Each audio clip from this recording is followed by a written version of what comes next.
Well, I was asked to do a video of the refrigerator without the plastic sheeting on it.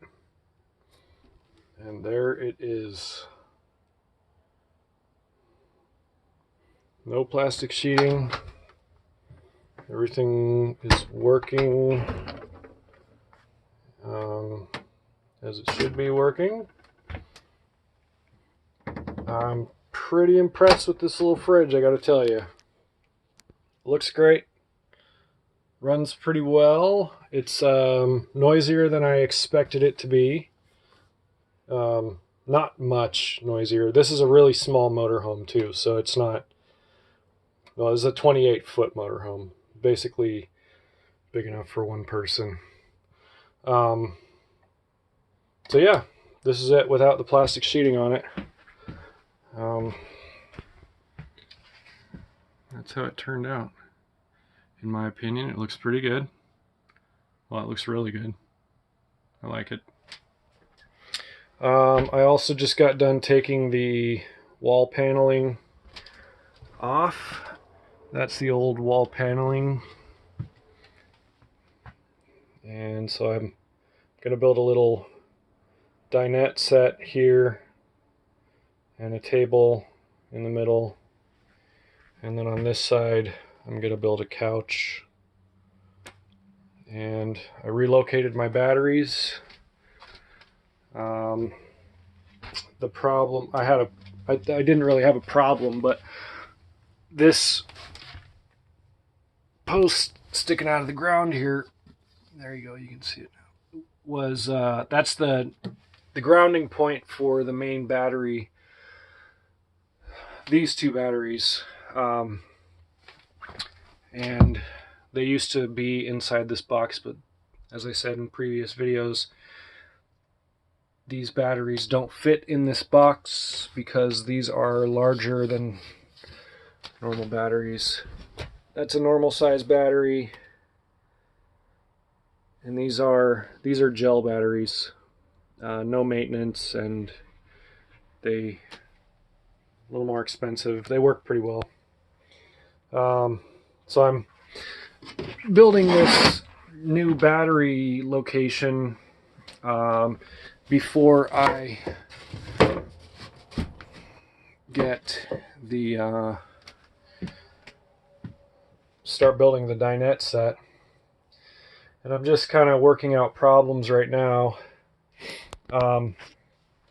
These captain's chairs that are in here, I don't know how well you're going to be able to see it, but ideally I'd like to be able to limit this cabin space as much as possible, because when you're staying in this thing and using it as an RV, or when you're living in it or camping in it or whatever you're going to do in it,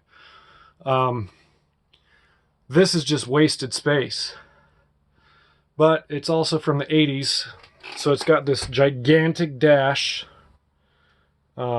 which is just, it's kind of a nuisance, but there's not a lot I can do about it, at least not for the foreseeable future. So I'm going to repair all of the years and years worth of goofed up wiring that the people, whoever owned this, they just murdered the wiring.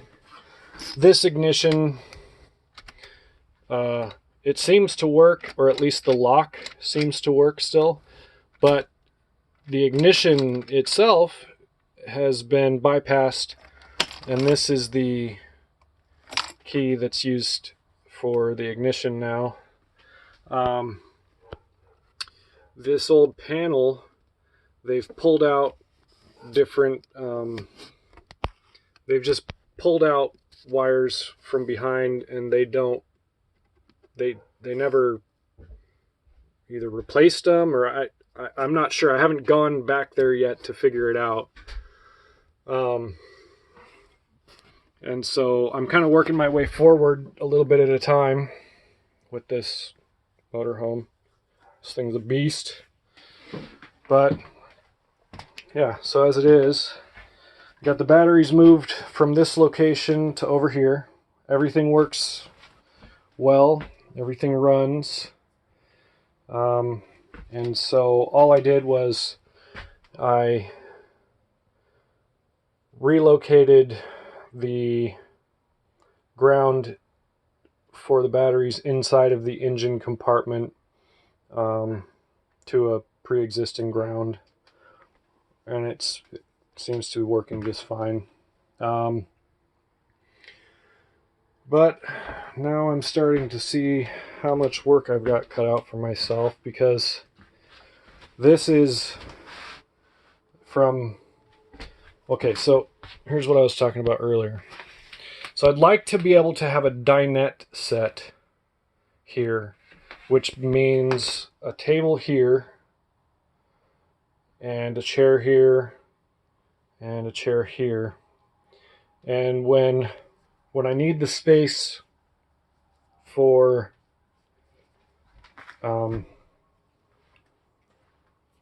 entertaining people, I guess, the table's going to drop down, and it'll be able to turn that whole thing into a couch.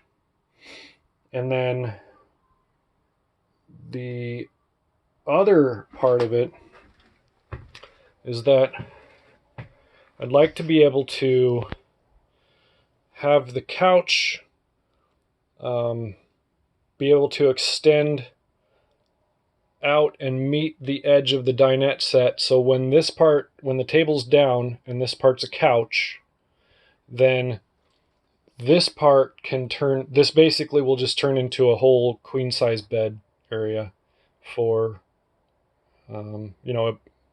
whatever it is, bunch of kids, or,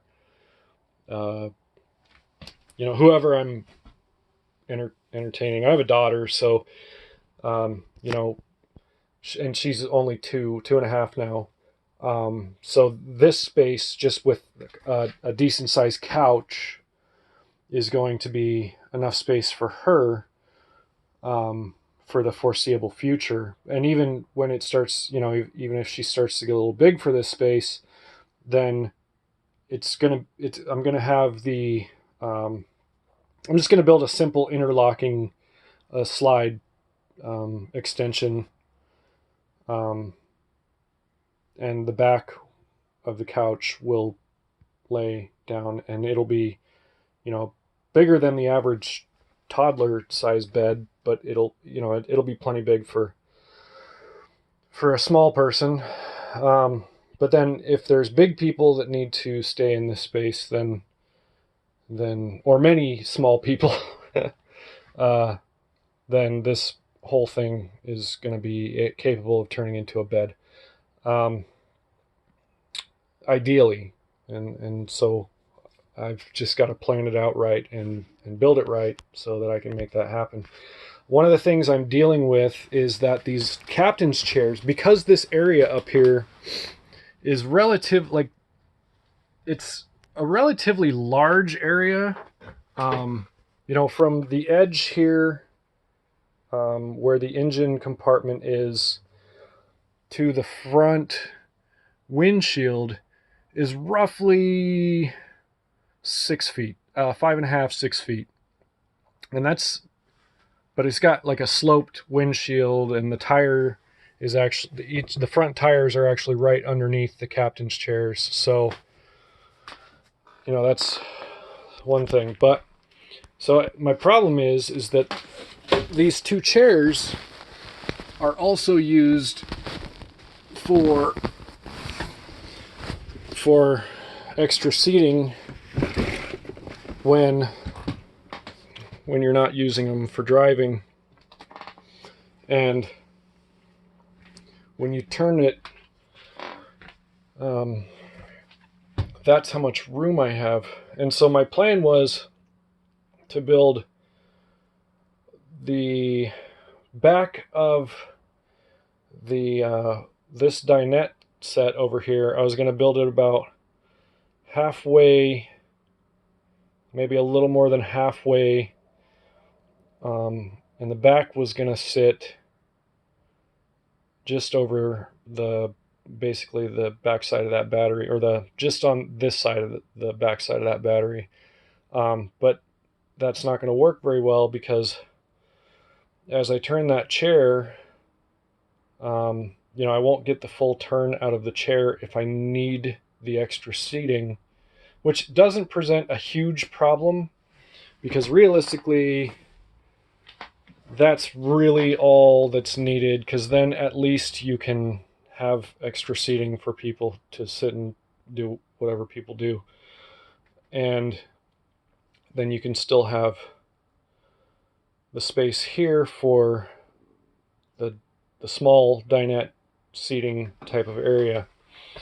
And so from here down to the floor is about 20 inches, and it's not high enough for a comfortable backrest. So the backrests are for the dinette set. Ideally, I want them to come not just underneath this window, so just this red line that you can slightly see.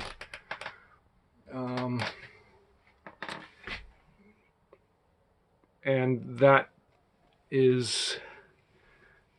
doesn't allow for a lot of extra space.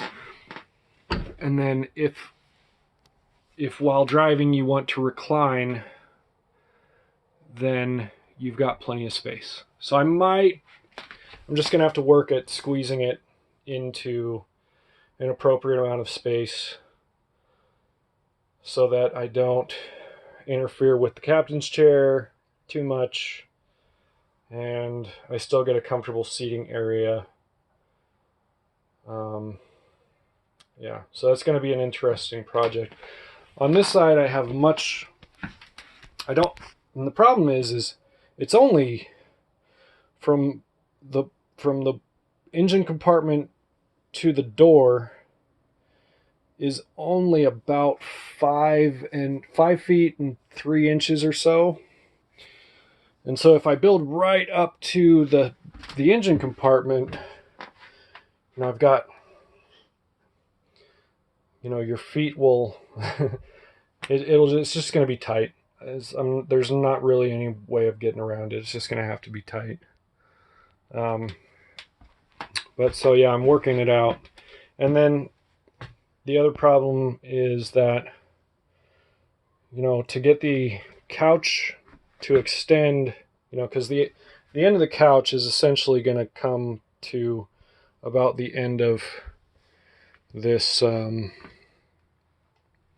this countertop about here, and then I've got to, so that's about it's about 3 feet, and so then I have to get this to extend another, well, only about 2 feet, so that shouldn't be a problem, to turn it into a full queen size bed when the need presents itself. But yeah, so the main point was to show the fridge without plastic on it, and there it is. And pretty soon I expect that this unit is going to go up for sale. I don't know how much I'm going to ask for it. Not yet, but I haven't come to that yet. And I kind of like it. So, but yeah, there it is. Pretty soon you'll see a couch here, and I might take either slow motion video of that process, or I might just, do clips and stuff. I don't have a laptop at the moment, and so I can't clip together videos very well. But I do have a phone video editor that I can use. So I might, take clips of the building process and see how it kind of goes from there. But I will have to let you know. Leave your comments in the video, or leave your comments down below, and let me know what else you guys want to see. I still have to do the solar panel wiring and the solar panel system to this box, which after I get the couch section built should easily be able to mount to the front of this. The other part of this whole thing is that I'm building like a daybed type of area in between. So this couch section is actually going to be an L-shaped couch, so that I can fit basically two people there, a third person here, and then somebody in the booth, somebody in that booth. And so you can get 5, 6, 7 people in here if you really need to. In the back is a queen size bed, a standard queen, not an RV queen. And I've got enough, I think, I haven't done a battery test yet to see what kind of usage I get out of the fridge and running the heat at the same time. The lights I've replaced with LED tubes, so those don't consume much power at all, and I've really enjoyed that. They're much brighter. And then I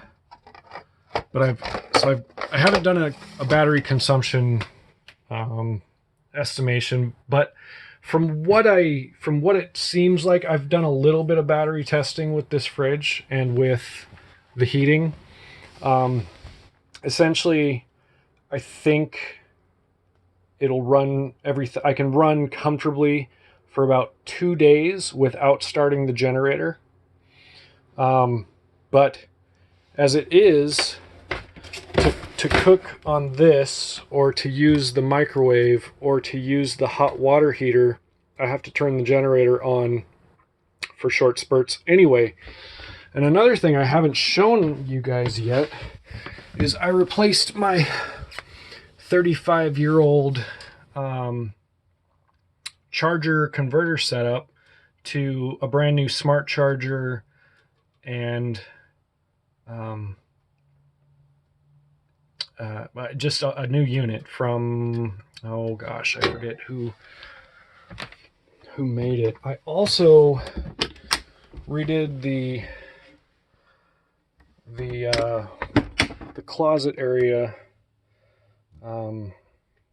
with new carpet that matches, and I hadn't shown that yet either. So that's new. Oh, and I bought this little light. So this upper section where I keep my t-shirts and my jeans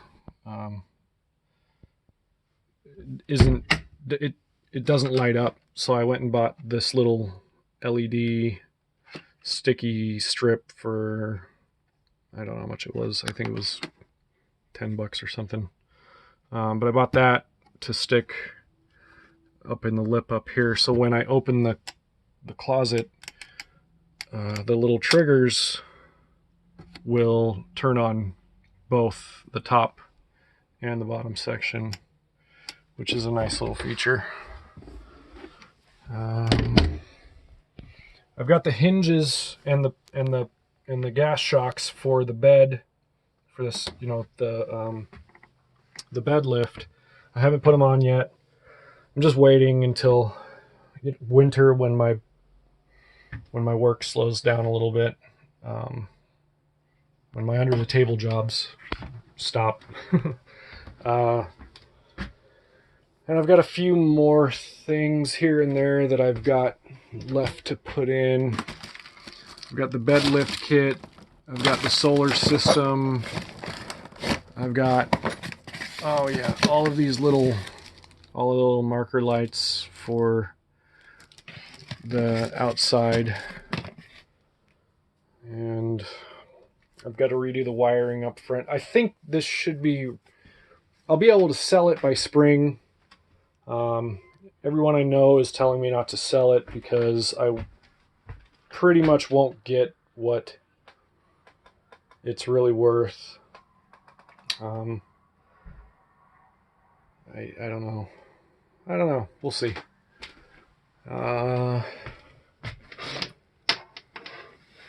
Yep. So that's that. So leave your comments below. Let me know what you like, what you don't like, what you think I'm screwing up. Okay, bye.